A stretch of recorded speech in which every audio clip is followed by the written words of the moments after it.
Good morning, everybody, and Hazak Baruch. Thank you for joining us on this beautiful, beautiful Monday morning as we are studying together a new Perashat Korah, okay? And the Perashat, of course, is about this man, Korah, primarily. Korah, who was Korah? Korah was Moshe Rabbeinu's first cousin. He was Moshe's cousin, and the Pasuk says that he basically gathers a group of 250 men. Now, by the way, it wasn't just men, it was very important men. They were people that were very religious, observant, smart, higher ups, in the higher ups over there in the desert, whatever word you want to use. Korah was not a fool. Korah was a very smart man. He knew exactly what he was doing. He knew exactly who to get on his team, part of his crew and his cabinet. And he decides to try to overthrow Moshe Rabbeinu. That's not a small feat. That's a very, tall order. You're overthrowing Moshe Rabbeinu. But Korah, the Pasuk says, if we could just open up the first Pasuk together, please. The Pasuk says, Vayikah Korah. Korah, he takes. Now, by the way, the name of the Perashah is not always the first word of the Perashah. So that's a great example is right here. Perashah is called Korah, but it's the second word. But I guess, the rabbis didn't have to go with the first word. A lot of times it is, and a lot of times it isn't. Because to call Perashah Vayikach doesn't give it, doesn't really describe the Perashah. Korah describes the Perashah. Well, okay, he takes, and by the way, it tells us who he is. Who's Korah? He's the son of Yitzhar, who is the son of Kehat, who is the son of Levi. So we know Levi. Levi is the son of Yaakov. So right away here, our rabbis ask a question. Our rabbis ask, if you're going so far and you're telling us his pedigree, or his ancestry, you go to grandfather Yitzhar, grandpa Kehat, great-grandpa Levi, once you're going so far, im kvar az kvar, like they say. If you're going this back, you may as well go one more and tell us Yaakov. The truth is, you don't even need to go far at all. You could just say Korah ben Yitzhar and stop there. You want to go Kehat, you want to say who is grandpa, okay. But you went to great-grandpa Levi. So once you're telling me that he's from Levi, you may as well just go one more generation and tell me Yaakov. Ben Yitzhar, Ben Kehat, Ben Levi, Ben Yaakov. Oh, Yaakov, we for sure know who that is. The Torah over here, for some reason, stops at Levi. Okay. Well, it says he came along with Datan and Aviram. We know those two guys, the troublemakers. They're the sons of Eliav. And On Ben Pelet, he's not really a guy that we know. They're from the tribe of Reuven. And they get up in front of Moshe, 250 men, and they start causing this huge machloket, a huge argument between them and Moses. And basically they're accusing Moshe, in one word, of nepotism. You took everything for yourself. You took, kehuna for your brother. You took the leadership. And the truth is, what does Korah want, by the way? If Moshe said to him, listen, between me and you, what do you need? You need money? What do you want? I'll give it to you. Just let's avoid the courts. A lot of times you try to settle without going to court. Right? Let's settle. Let's figure it out. What did Korah want? Well, our rabbis say that he wanted one thing, but he said something else. What he wanted and what he said did not match. And that's, by the way, you find that often. You find that often, especially with people that are troublemakers. They say one thing, but what they say is not really what they want. They really want something else. But, they can't really say what they want. Because if they say what they want, they'll look bad. So they have to give you something else that looks nice, and then from there, try to get what they need, right? Korah, what he really wants. So we have over here two questions, first of all, okay? Number one, why doesn't it go back to Yaakov? And number two, why does it says Vayikach and he took, and it doesn't say what he took. It doesn't say what did he take. He took. It says Korah, along with these 250 men, they took. Period. And they came in front of Moshe. And they said, Moses, it's not fair, right? So Rashi says, Lakach et atzmo letzad echad. He took himself. You know, when there's a word vayikach and it doesn't say what's the thing that he took. He must have taken vayikach Korah. Korah took what? Korah. That's what he took. He took Korah. He took himself. Where did he take himself? To one side, to the other side of Moshe, to argue on Moshe Rabbeinu. Okay, that's what Rashi answers. A very nice answer. It's definitely an acceptable answer. But like we're saying, Korah, he says one thing, but he means something else. Right? For example, really, what does he want? What got Korah all stirred up? You're a Levi. You're carrying the most precious vessels in the desert. What's the problem? Problem is like this, and we touched on this yesterday. We'll probably touch on it again later in the week. The problem's like this. Kehat had 4 sons. And if you didn't write this down yesterday, you can do so now. Kehat had 4 sons. Amram, Yitzhar, Hebron, Uziel. Okay? 4 sons. When you're giving out the honoraries, when you're giving out the important positions and the roles, you go in order. So Amram, the oldest of the 4 children, should get the most, right? He's the oldest. That makes sense. And he does. Amram's son is Moshe, his other son is Aharon. So the top 2 positions go to them too. And by the way, Korah's fine with that. He respects that. They're the oldest, they should get it. Okay. Now there's something called head of the family. Who gets that? Korah is getting ready. This is me. I'm the next. After Amram, he ran out of sons. That's it. There's no more. After Moshe and Aharon, there's no more sons. The next in line is Miriam. She's a girl, so she can't get it. So the next boy in the family goes to the second son's son, the next cousin. That's Yitzhar. Oh, Yitzhar. That's Korah's father. And Korah is next. So Korah is ready to receive the next title, the next position.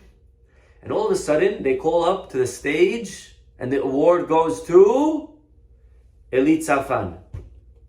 So Korah is furious. Elitzaphan ben Uziel, he's the 4th son's son. That's the last cousin in line. I'm next, says Korah. I'm here. Why'd you skip me? And he's so upset, he decides to overthrow everything. Now the problem is, you're not going to get a really big following if you just tell people that. Because no one cares about that. Why should people follow you to give you the head of the family? It's not, good luck, go fight him. I don't know, what do you want me to tell you? But he has to get public appeal. He has to gather everyone around him to try to fight his cause. So he changes his argument. Instead of fighting for the head of the family, which is what he really wants, he lies and he says, what I really want, it's not fair that, your brother Aharon's the Kohen. We should all be Kohanim. The whole people should be Kohanim. Now this is a very popular argument. Why? Because originally that's how it was supposed to be. Remember the firstborns lost it when they did Chet HaEgel? They lost that ability to do it. So they all now, Korah says, guys, listen, isn't it wrong that Aharon should be the Kohen Gadol? Shouldn't we all be, the whole people should be Kohen Gadol? I think we should get rid of this Kohen Gadol thing. And I think now they hear that, they say, oh, thank you. Yes, we would love to revert back to how it was before the Egel. We're in. We'll support your cause. Go fund me. Here we go. Tell me where to send the money to. Right? This is something popular that Korah is able to gather people around. Okay. Now, this is something that the rabbis tell us, because again, the pasuk does not say it. If you read the text, then you will not know what I just told you. If you read the text, you'll walk away thinking all Korah wanted was the second half, that everyone should be leaders, because that's what he says.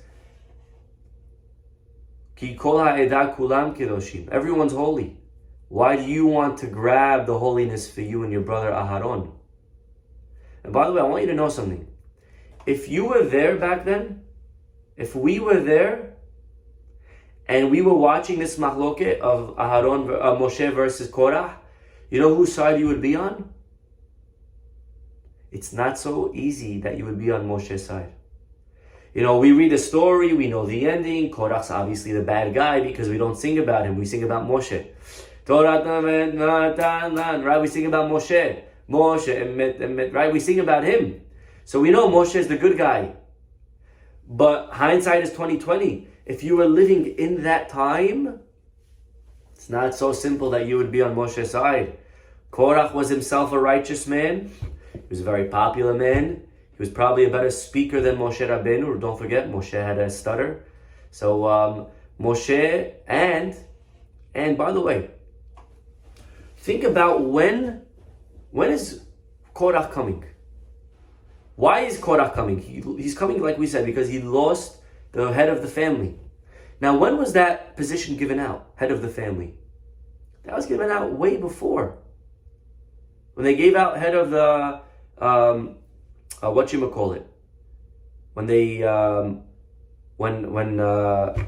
they got the Mishkan. When they built the Mishkan, Moshe gave out all the positions.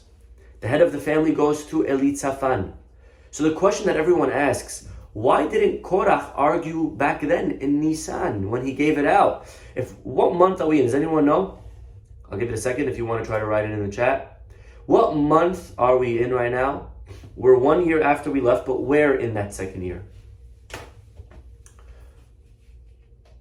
The way the Torah is written, it's probably in the month of Av, right after the spies came back, right? It's probably in the month of Av when the spies came back. This is written after the spies. Last week we read about the Meraglim, and they came back on Tisha B'Av. How many months passed from when Moshe gave out the title till now? Nisan, Iyar, Sivan, Tammuz, Av. 5 months. Question: why didn't Korah argue 5 months ago?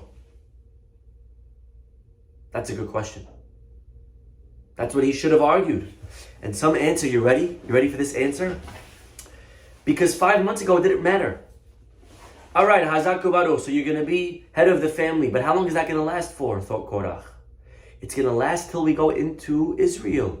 The second we go into Israel, we're not going to be moving. We don't need heads of the family. The whole thing is going to be null and void.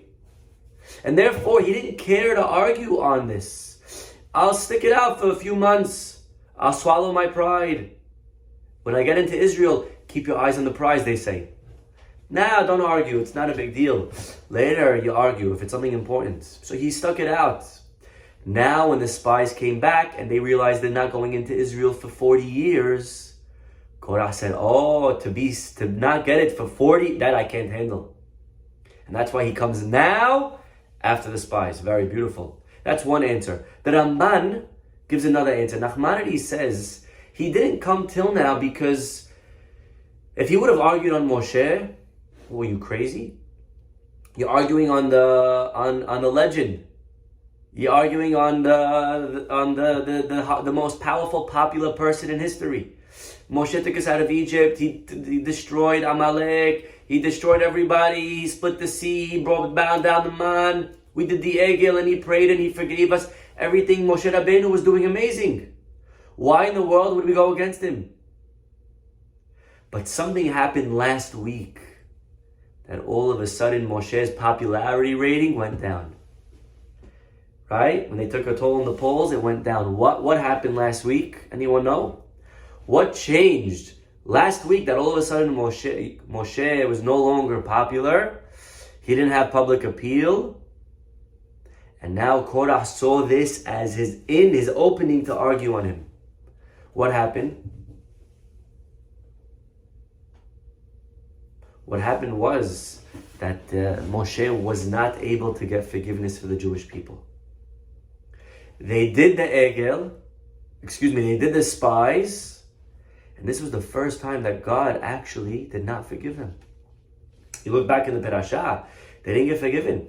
The decree was, you're going to die. And Moshe prayed, let us go into Israel, forgive us, and God said, no, you're not going in. And now the people realize, so Moshe is not so amazing after all. You know, it's amazing that you could do 35 things for someone, and then one thing goes wrong. Yeah, but what, It's like the famous joke. The man is running for, mayor of the town.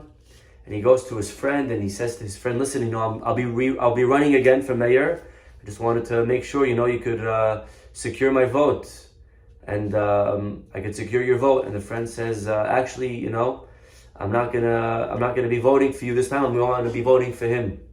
He says, what? I don't understand. Why are you gonna be voting for him? When your mom needed help with the old age home, didn't I get her in?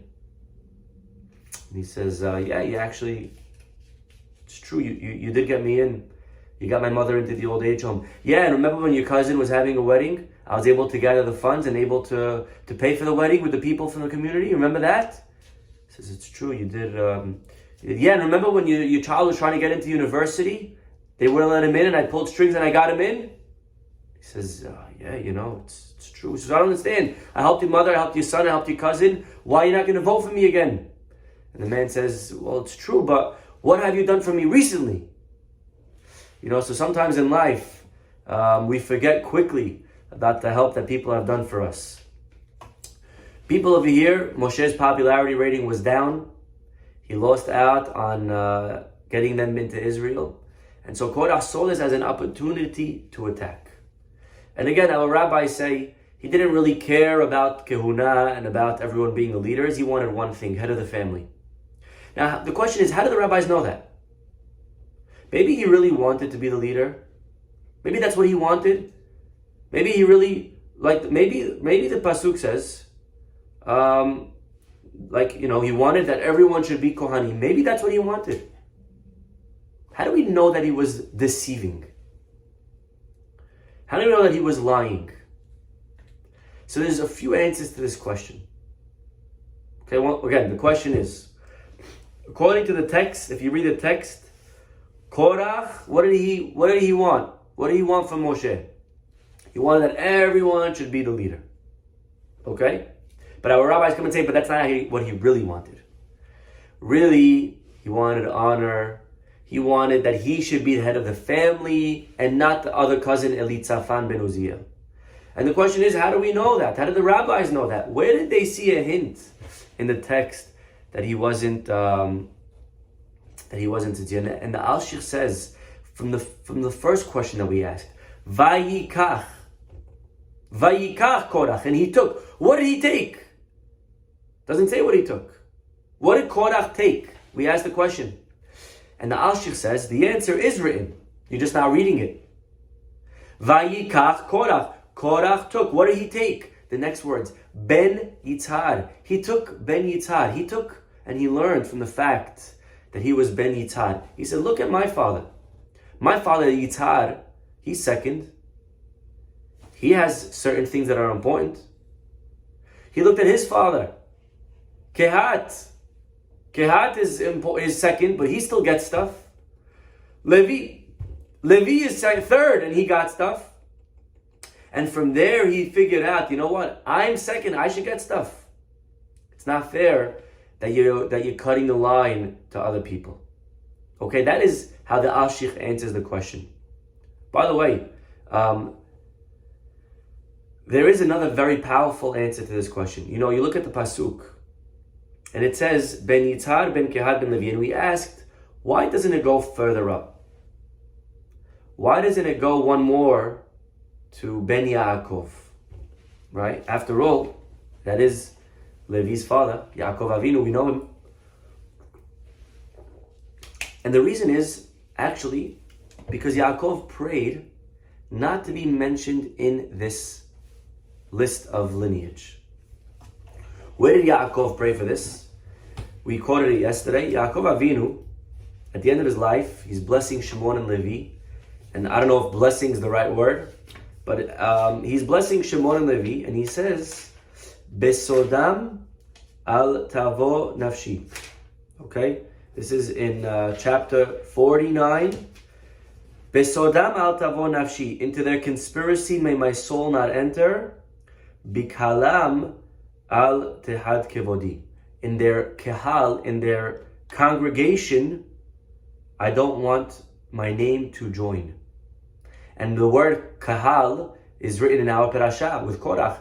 Vayikahalu al Moshe vel Aharon, and they gathered, they assembled against Moshe and Aharon. So you see the word kahal in regards to Korah, and Yaakov prays, Bikhalam, in that kahal, I don't want to be mentioned. Because really, it's supposed to go back from Yitzhar, Kehat, Levi, Yaakov. But Yaakov prays, no, stop it at Levi. I don't want to be mentioned. And so it doesn't go more. It stops. And the question is, what exactly does that mean? Don't mention my name. Why? A, why not? And B, if your name is not mentioned, does it now change in the reality that you're his father? You know, at the end of the day, you are Levi's father. Whether your name is mentioned or not, you are the father. You are going to be the great-great-grandpa of Korah. That's a fact. You know, covering the name as if it doesn't, we don't read it, doesn't change the reality, doesn't change the facts. You know, like sometimes kids play peekaboo and I can't see, and they think that because they can't see it, it's not there. Right? But as adults, we know the truth. Just because you're covering your eyes, I'm still here. Right? But the kids don't know that, so they play peekaboo. As adults, we know the truth. Yaakov Avinu, you take out your name, it's not going to change anything. At the end of the day, you are still the great-grandpa of Korah, whether your name is there or not. So this needs to be understood. A, why go that far to Levi? And B, just by not leaving Yaakov, that doesn't change the fact that he is still the father. And the third question that we're still stuck at, how do we know that Korah was jealous of his younger cousin Elitzaphan? Where did the rabbis get this from? Maybe Korah said what he meant. He really just wanted everyone to be in charge. Maybe everyone should be the leader. Who said it was about himself? Okay, we already answered a few answers to that question, but I would like to share with you an answer from Rabbi Bernstein that he quotes in the name of Rabbi Heinemann. And he says the answer.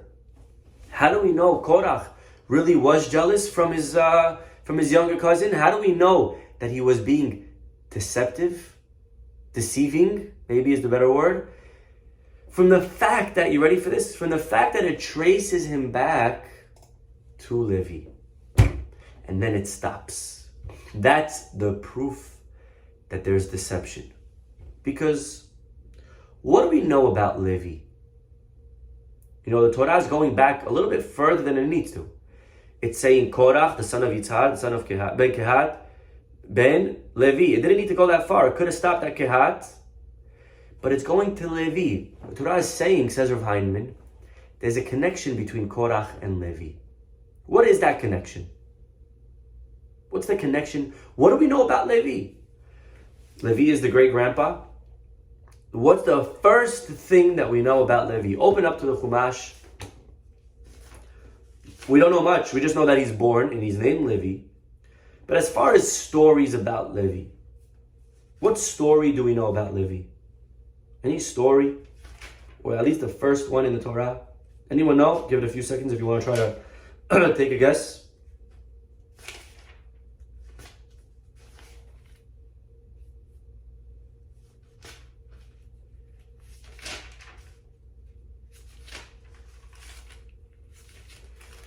What is the first thing that we know about Levi? Sorry, just trying to find it in Chumash. The first story about Levi is what happens with Dinah. Okay? Remember Dinah, one day she was taken and abused by Shechem. And then he wanted to marry her. So he comes to Yaakov with his father and he says, listen, I want your daughter Dinah. And listen, I'm an important man. I'm the head of the town. You marry into us. You're set for life. You'll live whoever you want. You'll marry whoever you want. Your sons can take whoever they want. This is let's live together. I like Dinah. I'm very attracted to her, and I want to marry her. And before Yaakov could even say anything, Levi responds. Now, you're not supposed to do that, by the way. That's disrespectful. To speak up before your father, before someone higher than you. We're learning in Pirkei Avot that a wise person doesn't speak before someone else that's wiser than them. But Levi answers up with Shimon, and they say,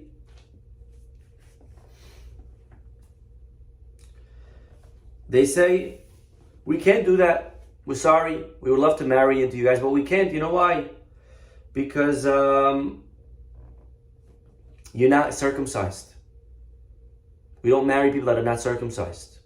Now, if you want dinan, you want to circumcise yourself, then we could talk. Then there's something to talk about. You gather your people, you tell them to get a circumcision, you do a brit milah to everybody, and then there's something to talk about. We'll marry you marry us, we'll give you dinan all day long, 100%. But until you get a circumcision, don't even think about it. Now, right away, Shechem, he's like, okay. They say, okay, you know what, we'll do it. And they go and they convince the entire town to do a brit milah. Now, of course, was that really what they meant, Shimon and Levi? Did they actually do that? Did they actually want that? Of course not, because after they get a brit milah, the pasuk says, if you're going back to Bereshit 34:25, on the third day, Shimon and Levi, Bnei Yaakov, Shimon and Levi, the brothers of Dinah, gather their swords and they kill every male in the town. And they take their sister and they leave. So originally, when they say to everybody, do a brit milah and then we'll marry you, that was deception. They never wanted that. They never intended to allow Dinah to be married. It was all part of a ruse. It was part of a plan. So you see, Levi is attached to deception. Very interesting. So when the pasuk here attaches Korah to Vayikach Korah ben Yitzhar bekehat ben Levi, we have to ask ourselves, why is it going so far back? Why is it going back to Levi? It should have stopped at ben Yitzhar ben Kehat. Maybe there's a connection between Korah and Levi. And what do we know about Levi? What's the first thing we know about Levi? Levi deceived. Levi was a trickster. And so, Korah, there must be deception here. It has to be that what he's saying that he wants, which is that everybody should be the leader, is not what he really wants, just like his grandpa Levi said. Beautiful. Now, if that's the case, that what he says isn't what he really means, and he got it from Levi, then we have to ask ourselves a question. Because, Levi deceived, but maybe there's someone before Levi that Levi got that from. Could we think of somebody before Levi that also was involved in deception? Was there somebody that said something but really wasn't true, wasn't so accurate? Didn't Yaakov deceive his father? Matter of fact, talk about the word deception. How do you say deception in Hebrew? Anyone know? Mirma. The first place that we find the word mirma is with Yaakov. Yaakov, he comes and he wants the blessings. He wants the avodah. And so he comes in and he tells his father, who's blind, that he's Esav. And therefore, Daddy, give me the blessing. And Yaakov does. Yitzchak does. He gives Yaakov the blessings, thinking he's Esav. And then Yaakov leaves, and Esav comes in, and Esav says, Dad, here's your food. And Yitzchak's like, oh my God, what do you mean here's my food? I thought I just gave you the blessings. And he realizes what's going on. And what does Yitzchak say? Yitzchak says, Ba ahicha b'mirma. Your father came b'mirma. Now yes, Onkelush translates that as bechochmeta, with cunningness, with smarts, with intellect. But at the end of the day, the word is mirma. The word is deception. Your brother came and he took your blessings through deception. And so the word mirma is written by Yaakov. And so maybe we should trace back what Korah here is doing all the way to not only Levi, but one more step. maybe we should go to Yaakov. That's the question of the Gemara. Why do you stop at Levi? You should go one more to Yaakov because he was the original, no? He was the original person to trick. And this is what Yaakov prays. Besodam al tavo nafshi, bikalam al tehad kevodi. I don't want my name to be mentioned with Korah. Of course, we know you're his great-grandpa, but it means I don't want what he did to be associated with what I did. And what exactly is the difference between what Korah does and what Yaakov does? What's the difference? So first of all, for starters, Yaakov Avinu is not doing this from his own. He didn't decide to go and trick his father. He was told to do this by his mother Rivka, who herself was a Neviah, and she had a prophecy. She had a prophecy from Shem ve'Ever. Remember when she was pregnant? And they told her, Rav Ya'avod Sa'ir, the younger one's going to overcome the older one. And so she knows already that Yaakov needs to get the blessings. And Yaakov actually does not want to go and deceive his father. And he says, Mommy, what if I get caught? This is not right. I don't feel good about this. It's not honest. And what does she say to him? Alai kilalatecha beni. Don't worry, son. The curse is on me. Go and do it. I got this. It's fine. It'll be okay. So he's following the orders of his mother, a prophetess. But more than that, Yaakov, he did all of this to receive the lofty goal of the avodah. He wanted to serve God. And so he does what he does, but for the goal of serving Hashem. Korah does the exact opposite.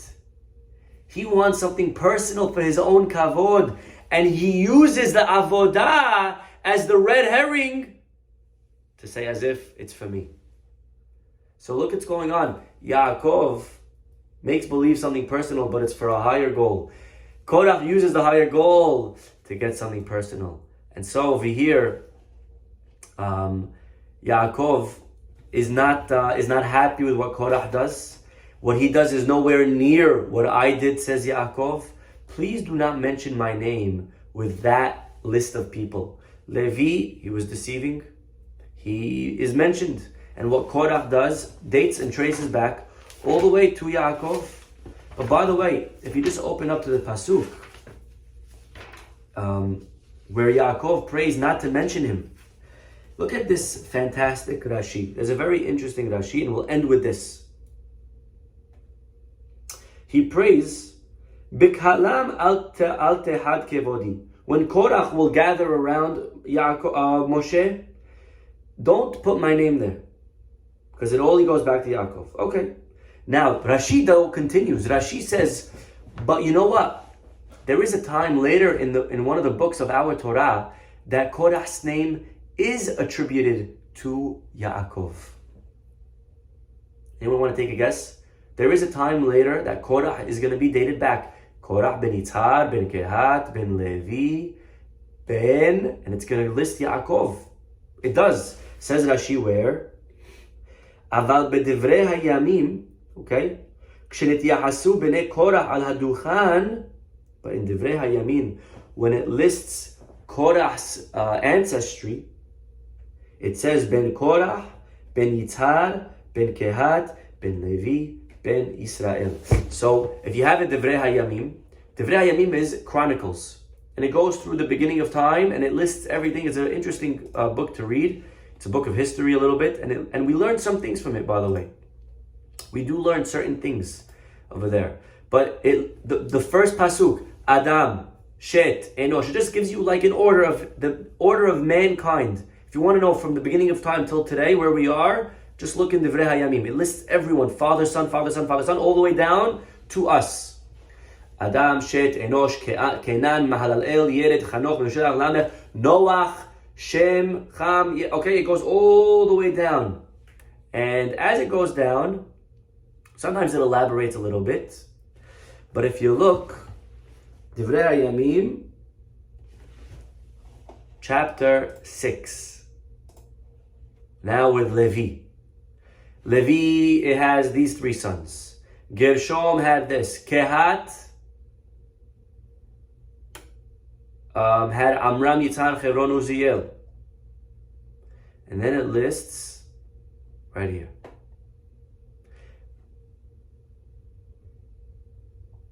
Ben Yitzhar, right?